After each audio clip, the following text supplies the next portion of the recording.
Berjalan hanya di jalanmu, mendengar hanya suaramu. Puji Tuhan, haleluya. Kembali kita dalam renungan Susanim. Pada hari ini saya ingin melanjutkan pada part kedua ini atau volume kedua tentang apa yang sudah saya bicarakan di podcast beberapa waktu yang lalu, yaitu dengan mengambil tema tujuan dan prioritas Allah. Dalam beberapa waktu lalu kita sudah membaca ayat pembukaan kita atau ayat dasar kita, firman Allah di dalam kitab Kejadian pasal yang pertama, ayat yang ke-26. Dan hari ini kita akan melihat kembali ayat itu untuk melanjutkan pembahasan tentang tujuan dan prioritas Allah part kedua atau volume kedua ini. Ayat 26 kita lihat di dalam firman Allah. Berfirmanlah Allah, baiklah kita menjadikan manusia menurut gambar dan rupa kita, supaya mereka berkuasa atas ikan-ikan di laut dan burung-burung di udara, dan atas ternak dan atas seluruh bumi, dan atas segala binatang melata yang merayap di bumi. Nah, puji Tuhan. Dalam podcast saya sudah menyinggung tentang tujuan dan prioritas Allah. Bagian pertama saya fokuskan di dalam bahwa manusia itu diberikan kewenangan.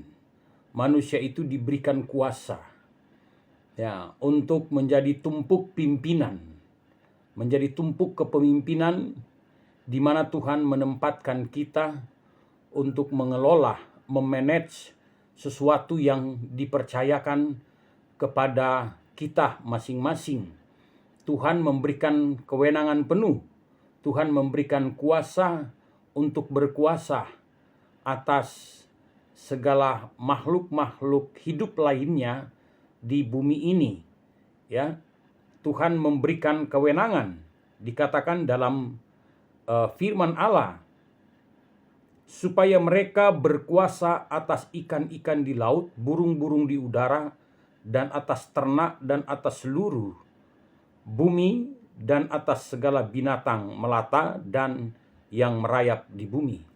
Dari sekian jenis, Tuhan memberikan kewenangan, Tuhan memberikan kuasa kepada kita sebagai ciptaan yang menurut gambar dan rupa Allah. Nah, pada volume kedua ini saya ingin menekankan tentang, walaupun dalam podcast waktu itu saya sudah menyinggung tentang gambar dan rupa Allah, dan ingin saya jelaskan kembali, ingin saya detailkan kembali tentang tujuan dan prioritas Allah menciptakan manusia, dan tidak hanya sampai pada masa penciptaannya, tetapi untuk kelanjutan kehidupan manusia, kuasa dan kewenangan ini tetap melekat pada kehidupan umat manusia yang tidak pernah menyia-nyiakan gambar dan rupa Allah itu. Nah, untuk itu pada kesempatan ini kita melihat manusia diciptakan menurut gambar Allah. Menurut gambar dan rupa Allah. Nah, saudara yang dikasihi Tuhan, kalau berbicara tentang menurut gambar Allah, itu berarti mencerminkan tentang sifat-sifat dan karakter ilahi. Itu dulu yang harus kita garis bawahi, itu yang harus kita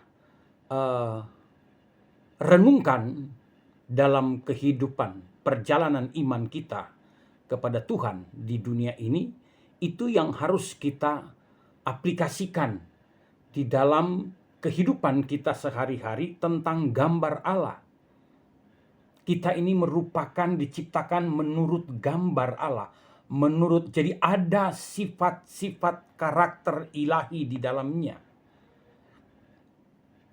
Dapat tidak saudara yang dikasihi Tuhan, di dalam mewujudkan aplikasi tentang mengaplikasikan dalam perjalanan hidup kita sehari-hari adalah bagaimana kita dapat mencerminkan tentang sifat dan karakter Allah. Yang sebagaimana kita ketahui, Allah itu penuh kasih. Allah itu penuh dengan segala kemurahannya. Allah itu penuh dengan segala kebaikannya. Dan masih banyak lagi.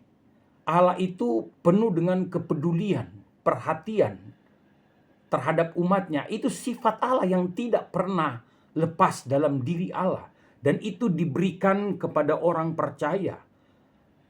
Tergantung bagaimana kita kemudian mengembangkan tentang sifat dan gambar Allah itu. Karakter-karakter Allah, sifat-sifat ilahinya yang penuh kasih.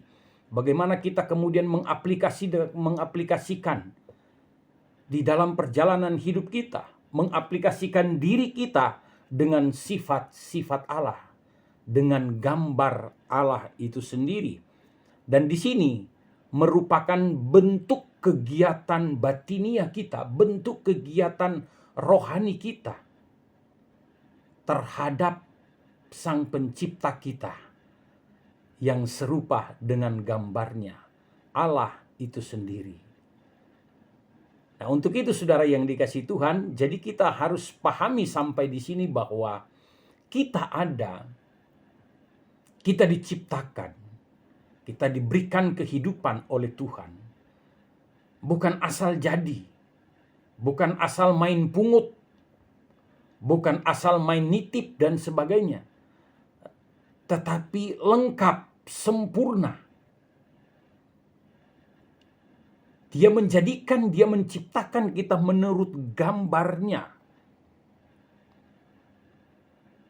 Menurut gambar Allah. Nah, yang kedua adalah tentang rupa. Rupa Allah di sini adalah merupakan kegiatan-kegiatan, saya sudah singgung ya, kegiatan-kegiatan fisik, aktivitas kerohanian kita dalam peningkatan ibadah kita kepada Tuhan. Itu kegiatan fisik, itu rupa. Kita sedang berbicara tentang rupa. Kita mau menyerupai suasana apa yang sedang terjadi dalam kerajaan surga. Yang penuh dengan sukacita. Di sana ada suasana, ada kegiatan sukacita, ada kegiatan hormat menghormati kepada Allah, ada kegiatan ibadah, memberikan kemuliaan kepada Tuhan. Kegiatan doa, ini kegiatan menunjukkan kepada kegiatan-kegiatan secara fisik kita terhadap Tuhan. Dan dapat dikembangkan kepada hal-hal yang memberikan manfaat kepada orang banyak. Kegiatan sosial misalnya. Dalam kegiatan kita berdoa dan berpuasa. Dalam kegiatan kita kemudian mendalami pengajaran-pengajaran Alkitab. Dan sebagainya. Nah, ini yang harus kita pahami. Nah, kemudian saudara yang dikasihi Tuhan, apa yang harus kita hindarkan dalam hidup kita?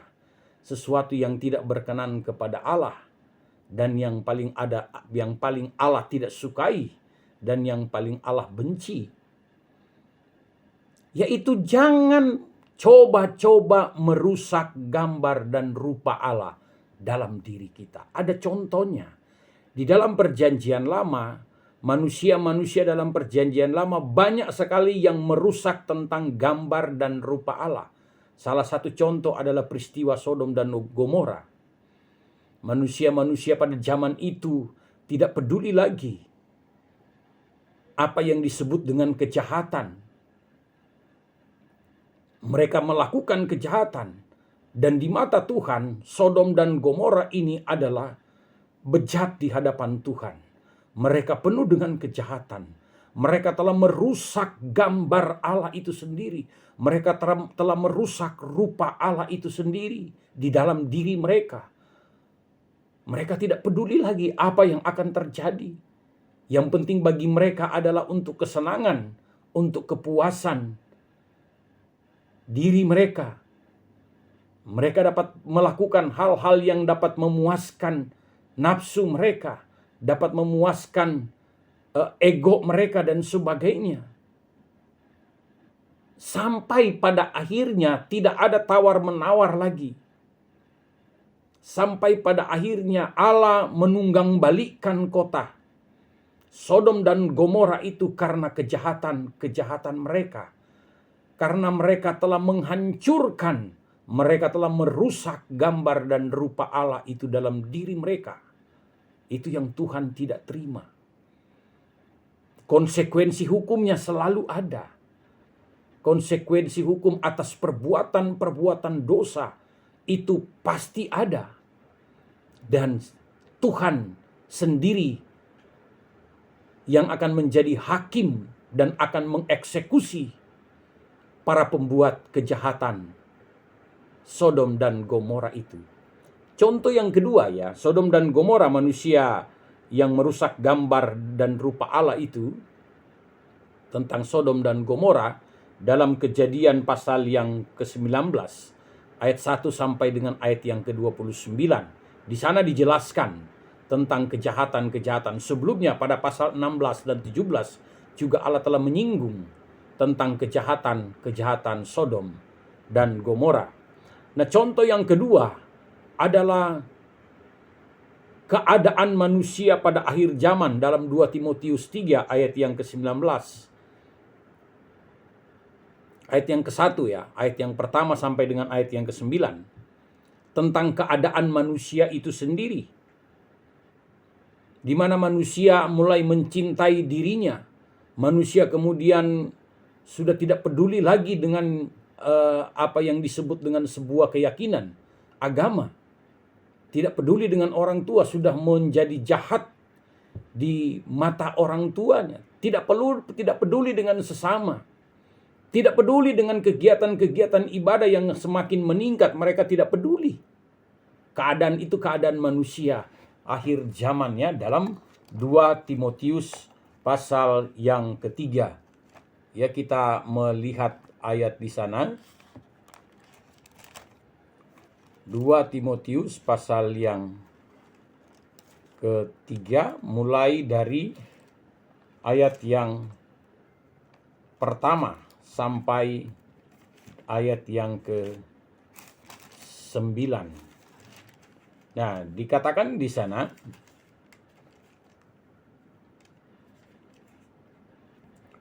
ketahuilah bahwa pada hari-hari terakhir akan datang masa yang sukar, manusia akan mencintai dirinya sendiri dan menjadi hamba uang. Mereka akan membual dan menyombongkan diri, mereka akan menjadi pemfitnah.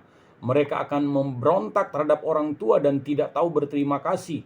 Tidak mempedulikan agama, tidak tahu mengasihi. Tidak mau berdamai, suka menjelekkan orang, tidak dapat mengekang diri, garang. Tidak suka yang baik, suka mengkhianati. Tidak berpikir panjang, berlagak tahu. Lebih menuruti hawa nafsu daripada menuruti Allah dan seterusnya. Ini adalah sebuah upaya. Manusia akhir zaman akan merusak gambar Allah dan rupa Allah dalam dirinya. Tidak terkecuali anak-anak Tuhan. Orang-orang percaya akan digiring ke area itu untuk merusak gambar dan rupa Allah dalam dirinya. Ini yang harus kita jaga. Ini yang harus kita pahami. Jangan sampai itu terjadi kepada anak-anak muda. Ya, terutama keluarga besar GBDI Susanim. Kita harus menjaganya. Karena itu akan mendatangkan kemurkaan besar bagi Tuhan.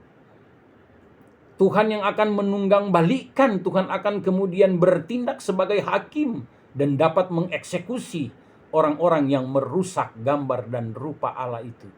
Jadi kita lihat kembali kepada tema. Apa tujuan dan prioritas Allah di dalam dunia ini.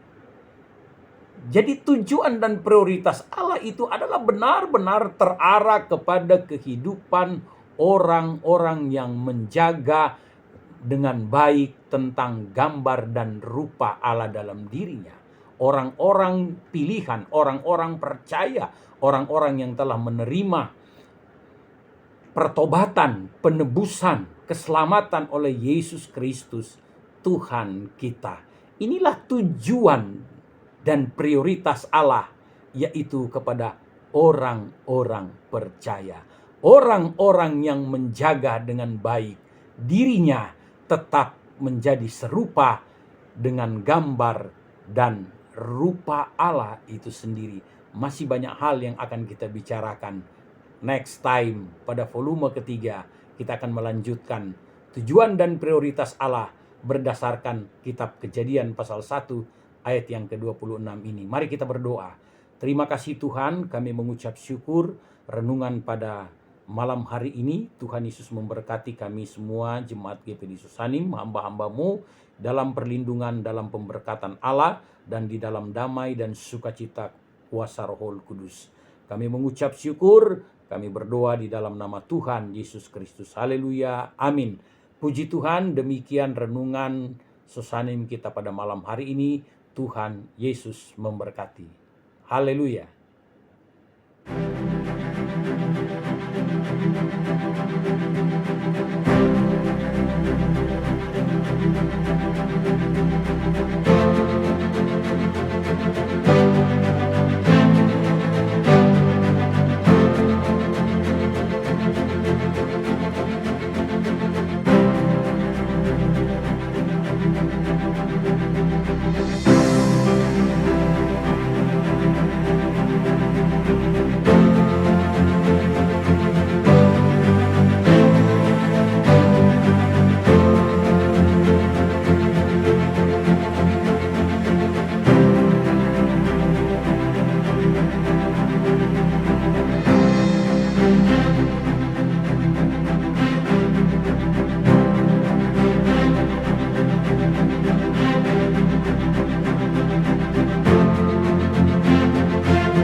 Gerejaku ada